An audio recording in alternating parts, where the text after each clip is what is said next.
Hello, and I hope that you are feeling well today. Today I'm going to be talking to you about getting a burr on your knife.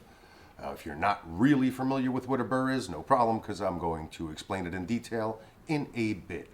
But for right now, one of the main reasons this really got harped into me is a few months ago, I was in Portugal and I was sharpening a 100-year-old sickle that was a family sickle with my Wicked Edge systems, and this thing had no edge on it whatsoever. So I really needed to get a burr on there before I could create an edge and even attempt to get an edge in some type of a sharp surface, let's say, on this sickle.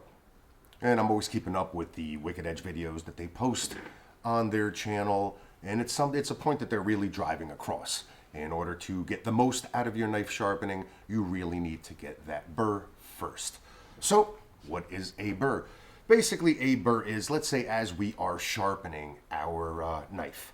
So, as a demonstration here, as I am going up, I'm really kind of going up and over. Okay, so I'm really stretching or pulling or folding this metal over. And what gets pulled to the other side is what is known as a burr. And the importance of that burr is the fact that you really are finding out where your edge is. Up until that point, it's relatively a guess, but once you know that you are getting that burr, you know that you're good to go, and you're going to be able to put that great edge, that great sharp edge.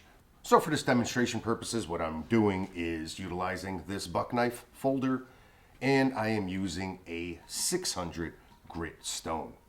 The movement that I'm thinking about here, as far as utilizing my stone, is that I am going to go up and out.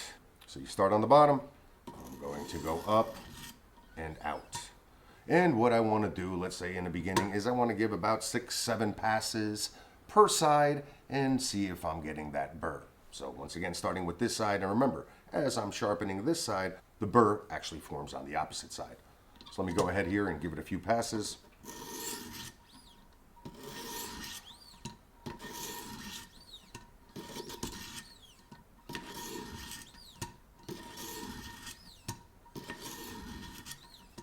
Okay, let me check that out. Okay, definitely feeling a burr up here, but not much going on back here.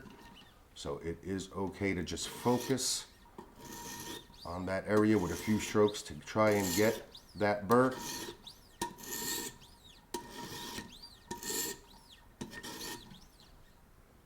And there it is. A cool tip that I actually picked up from the Wicked Edge channel was the fact that the diamonds in the middle of these stones wear out much faster than, let's say, the bottom. So if you want to really work that burr, there's going to be many more diamonds on the bottom. So if you do want to just concentrate on there, which makes sense and you even hear the difference, pretty good tip. All right, so now what I want to do is do the same thing on the opposite side. So start here low, we're going to go up and out. Be sure to keep your fingers, of course, behind the guards. Safety first. Up and out. Up and out. Once again, trying to create the burr now on this side. Here, feeling good. And once again, could use a little bit of work right there. I'll use my little trick that I had picked up, using the bottom where more of the diamond stones are. Once again, depending on use.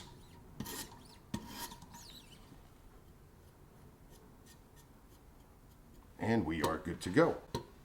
So from here, you would continue with the rest of the sharpening process. I'm not going to get into too much detail, but if you want to learn more on the sharpening process, I have a few YouTube videos featuring the Wicked Edge systems on my channel. Be sure to check them out. I will link them in the description below. A bit of sharpening here.